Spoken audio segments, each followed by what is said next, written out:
ایک قوم جو ظلم کے نیچے پس رہی تھی، ان پر رومن حکمرانوں کے کوڑے برس رہے تھے۔ ان کے شہروں پر غیروں کا قانون تھا۔ بنی اسرائیل ان کے لوگ کہتے اے اللہ ہمیں بچا لے، ہمارے لیے کوئی رہنما بھیج دے۔ اور جب اللہ نے ان کی فریاد سنی اور آسمان سے ان کی مدد کے لیے ایک نبی بھیجا، عیسیٰ ابن مریم، وہ نبی جو ان کے لیے شفا بنا، جو ان کے لیے امید بنا، جو ان کے لیے زندہ معجزہ بن کر آیا۔ مگر تاریخ کا سب سے دردناک دھوکہ قتل یہیں سے شروع ہوا۔ جس نبی کو بھیجا تھا ان کی مدد کے لیے، اسی نبی کو پھنسانے کے لیے منصوبہ بنا لیا گیا، اور جو ہونے والا تھا وہ صرف ایک قتل ہی نہیں تھا، وہ تاریخ کا سب سے بڑا دھوکہ تھا۔ تو پھر سوال یہ ہے، جس نبی کو قتل کرنے آئے تھے وہ گیا کہاں؟ اور سولی پر لٹک کر تڑپنے والا اصل میں کون تھا؟ بیت المقدس، یروشلم، وہی شہر جہاں انبیاء کی صدائیں گونجی تھیں، جہاں سجدوں کی خوشبو تھی، جہاں اب رومن جھنڈے لے رکھتے تھے۔ بنی اسرائیل کا شہر، لیکن حکم رومن امپائر کا چلتا تھا۔ تمہیں روم کی غلامی قبول کرنی ہوگی، یہ فیصلہ حتمی ہے۔ گلیوں میں رومن سپاہی، ظلم عام تھا، انصاف مہنگا اور حق بولنا جرم تھا۔ رومن قانون کے نیچے بنی اسرائیل صرف سانس لے رہے تھے، جینا ان کے اختیار میں نہیں تھا۔ اسی اندھیرے دور میں اللہ نے اپنی رحمت کا سلسلہ شروع کیا۔ حضرت زکریا علیہ السلام، قرآن کہتا ہے، وہ نبی بھی تھے اور حضرت مریم علیہ السلام کے کفیل بھی تھے۔ ایک دن زکریا علیہ السلام محراب میں گئے تو دیکھا مریم علیہ السلام کے پاس ایسا رزق تھا جو اس شہر کی زمین پر مل ہی نہیں سکتا تھا۔ زکریا علیہ السلام نے پوچھا، اے مریم، یہ تمہیں کہاں سے ملا؟ مریم علیہ السلام نے کہا، کچھ نہیں، یہ اللہ کی طرف سے ہے۔ یہیں سے زکریا علیہ السلام کے دل میں یقین اور گہرا ہو گیا، اور یہ واقعہ اپنی بیوی کو بتایا۔ پھر انہوں نے دعا مانگی۔ اللہ نے بڑھاپے میں حضرت یحییٰ علیہ السلام عطا کر دیے۔ قرآن کہتا ہے، یحییٰ علیہ السلام بچپن سے ہی حکمت اور تقوی کا نشان تھے۔ اور دوسری طرف اللہ نے وہ کر دکھایا جو عقل سے باہر تھا۔ ایک دن مریم علیہ السلام کے پاس ایک فرشتہ آیا۔ مریم علیہ السلام اس فرشتے سے انجان تھی۔ انہوں نے کہا، میں رحمان کی پناہ لیتی ہوں، اگر تم پرہیزگار ہو تو دور رہو۔ جواب آیا، میں تیرے رب کا بھیجا ہوا فرشتہ ہوں۔ پھر وہ الفاظ جو تاریخ بن گئے، میں اللہ کی طرف سے تجھے ایک پاک بیٹے کی خوشخبری دینے آیا ہوں۔ مریم علیہ السلام نے کہا، مجھے بیٹا کیسے ہو سکتا ہے جب مجھے کسی مرد نے چھوا ہی نہیں؟ جواب صرف اتنا تھا، یہ تیرے رب کا فیصلہ ہے، اللہ ہر چیز پہ قادر ہے۔ مریم علیہ السلام سمجھ چکی تھی یہ بشارت نہیں، امتحان ہے، اور بیت المقدس ابھی پتہ بھی نہیں تھا کہ جلد عیسیٰ ابن مریم پیدا ہونے والے ہیں۔ اور جب حضرت عیسیٰ علیہ السلام پیدا ہوئے تو لوگ بول اٹھے، یہ کیسا جرم ہے؟ ہاں، یہ کیسا جرم ہے؟ اللہ نے گود میں موجود بچہ سے جواب دلوا دیا، میں اللہ کا بندہ ہوں، اس نے مجھے نبی بنایا۔ یہ صرف جواب نہیں تھا، بیت المقدس کے لیے تنبیہ۔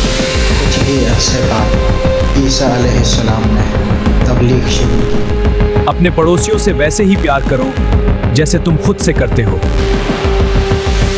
وہ شہر شہر گئے، گاؤں گاؤں گئے، لوگوں کو حق کے راستے پر چلنے کا حکم دیا۔ اللہ ایک ہے اور تم اسی کے بندے ہو، اور صرف اسی کی عبادت کرو۔ ان کے ساتھ کچھ سچے ساتھی بھی تھے جو دولت کے لیے نہیں حق کے لیے چلے۔ عیسیٰ علیہ السلام نے جب معجزات دکھائے، جب مٹی سے پرندے بنا کر انہیں زندہ کر دکھایا، جب اندھے دیکھنے لگے، جب مردے زندہ ہوئے، تو عام لوگ اللہ کے راستے کی طرف جھکنے لگے۔ اب شکار ملنا تو ناممکن ہو چوکر، رومن سپاہیوں کو اس بار پیسے نہ دیے تو وہ جان سے مار دیں گے۔ اللہ تمہاری مدد کرے گا۔ اے رب، ہم پر رحم فرما اور ہمارے کاموں کو برکت دے۔ یہ کیسے ہو سکتا ہے؟ آپ کون ہو؟ تمہیں میرے ساتھ چلو، سب پتہ چل جائے گا۔ یہ وہ وقت تھا جب لوگوں کو راحت مل گئی کہ اللہ نے ان کی رہنمائی کے اپنے نبی کو بھیج دیا ہے۔ یہیں سے سرداروں کے دل اور سخت ہو گئے۔ انہوں نے کہا، یحییٰ پہلے ہی ہم سے لوگوں الگ کر رہا ہے، اب یہ عیسیٰ کے معجزے اور گمراہ کر رہے ہیں۔ ہماری ریاست خطرے میں ہے۔ تفسیر ابن کثیر بتاتی ہے کہ یہ سرداروں نے رومن حکمرانوں کے پاس جا کر کہا، یحییٰ اور عیسیٰ بغاوت کروا رہے ہیں، یہ خود کو بادشاہ کہہ رہے ہیں۔ یہ الزامات ہیں، لیکن رومی تلوار کو صرف حکم چاہیے ہوتا ہے۔ گورنر نے پوچھا، تم چاہتے کیا ہو؟ جواب آیا، انہیں گرفتار کرو۔ تفسیر ابن کثیر بتاتی ہے کہ یہ علم علیہ السلام اس وقت حکمرانوں کے ظلم اور غلط رشتے پر حق بول رہے تھے، تو رومن اور یہودی سرداروں نے انہیں قید کر لیا اور اپنے سرداروں کے سامنے قتل کروا دیا۔ شہر نے خاموشی اختیار کر لی۔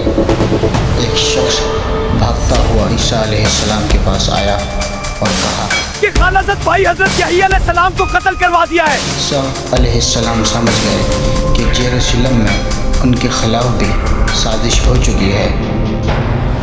ایک بار پھر اللہ کے نبی کے لیے قتل کا فیصلہ لکھا جا رہا تھا۔ چہروں پر تقوی کا لباس، مگر دلوں میں حسد اور خون۔ عیسیٰ ابن مریم حد سے آگے جا چکا ہے، لوگ اسے نبی کہنے لگے ہیں۔ اگر یہ زندہ رہا، ہماری عدالت، ہماری تورات کی تشریح سب ختم ہو جائے گی۔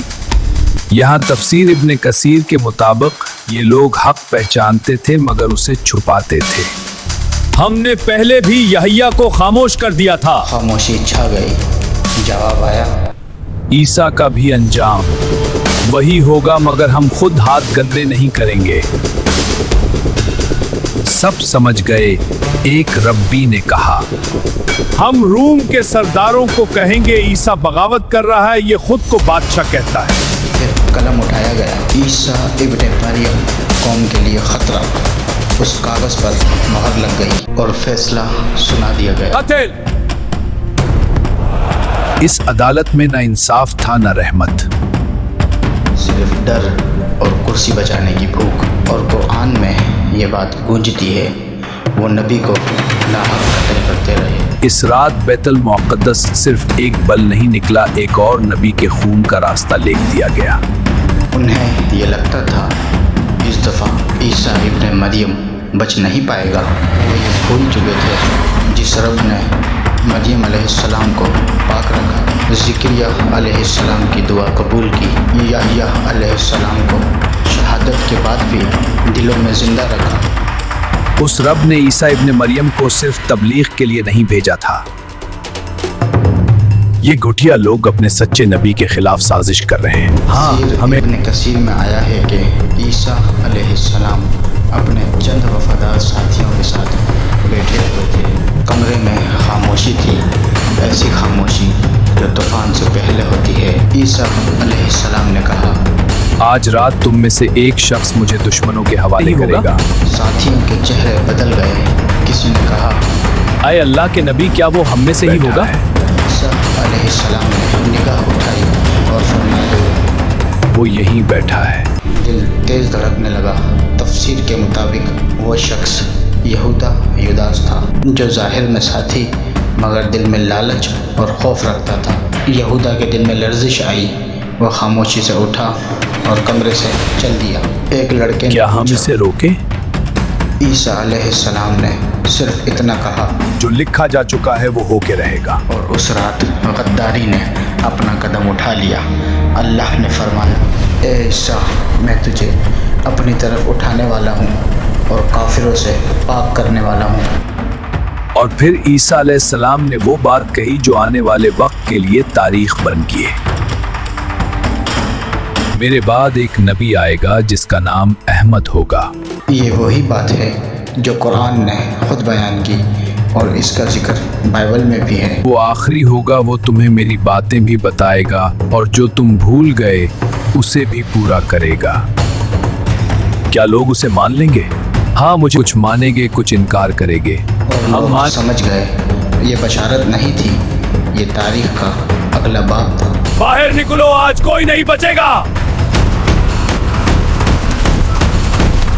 اچانک باہر سے آواز آئی، ساتھی گھبرا۔ عیسیٰ علیہ السلام نے اپنے ساتھیوں سے کہا، تم سب یہاں سے چلے جاؤ اور ڈرنا نہیں، کیونکہ اللہ مجھے ان ظالموں سے بچا لے گا۔ کمرے میں خاموشی۔ آج تمہارا جادو نہیں چلے گا، توڑ دو دروازہ۔ اور پھر وقت رک گیا۔ عیسیٰ علیہ السلام کے گرد نور چھا گیا، زمین ان سے الگ ہونے لگی اور آسمان کے دروازے کھل گئے۔ اور عیسیٰ ابن مریم زندہ اٹھائے گئے۔ یہودی سمجھ ہی نہ پائے۔ جسے وہ پکڑنے آئے تھے وہ تو ان کے ہاتھ سے نکل چکا تھا۔ قرآن بالکل واضح کہتا ہے، نہ انہوں نے عیسیٰ کو قتل کیا، نہ اسلیب دی، بلکہ ان پر شبہہ ڈال دیا گیا۔ آخر سوال یہ ہے، عیسیٰ ابن مریم کی جگہ بیٹھا ہوا شخص کون تھا جسے صلیب دی گئی؟ اس شبہہ کے بارے میں دو مشہور روایت ملتی ہیں۔ ایک روایت کے مطابق عیسیٰ علیہ السلام کو دھوکہ دینے والے غدار کی شکل عیسیٰ علیہ السلام جیسی بنا دی گئی اور وہی پکڑا گیا۔ دوسری روایت، عیسیٰ علیہ السلام کے ایک وفادار ساتھی نے قربانی دی اور اس کی شکل بدلی گئی اور اسے گرفتار کر لیا گیا۔ قرآن کسی ایک کا نام واضح نہیں کرتا، صرف اتنا بتاتا ہے کہ عیسیٰ علیہ السلام قتل نہیں ہوئے بلکہ زندہ اٹھا لیے گئے۔ یہودی ربی اور رومن سپاہی گمراہی میں رہے، اس آدمی کو زنجیروں میں جکڑ کر لوگوں کے سامنے گھسیٹتے رہے اور سولی پر چڑھا دیا۔ وقت گزرتا گیا اور بیت المقدس کا وہ راز، وہ رات صرف ایک لمحہ نہیں بلکہ تاریخ کا سبق بن گیا۔ یہ سبق ہی میں یہ سکھاتا ہے، جب بھی اللہ کا نبی یا کوئی عام انسان اللہ اور اس کے احکام کی بات کرتا ہے، وقت کے فرعون اور تقوی کا لباس پہنے منافق ہمیشہ ان کے خلاف کھڑے ہو جاتے ہیں۔ ان کے دلوں میں حسد اور خون سوار ہو جاتا ہے اور وہ اپنی غفلت اور گھمنڈ سے حق کا راستہ روکنے کی کوشش کرتے ہیں۔ یہ رات صرف ایک نبی کے لیے نہیں تھی، ہر مومن، ہر انسان کے لیے سبق ہے۔ حق کا ساتھ دینا ہمیشہ مصیبت سے بھرا ہوتا ہے، مگر آخرت اور اللہ کا فیصلہ ہمیشہ انصاف اور جیت میں ہوتا ہے۔ یہ واقعہ ابھی ختم نہیں ہوا۔ عیسیٰ ابن مریم واپس آئیں گے جب دجال کا فتنہ اٹھے گا۔ اگر ہماری ویڈیو پسند آئی ہو تو لائک کریں، شیئر کریں اور ہمارے YouTube چینل راز و حق ڈاکومنٹری کو سبسکرائب کریں۔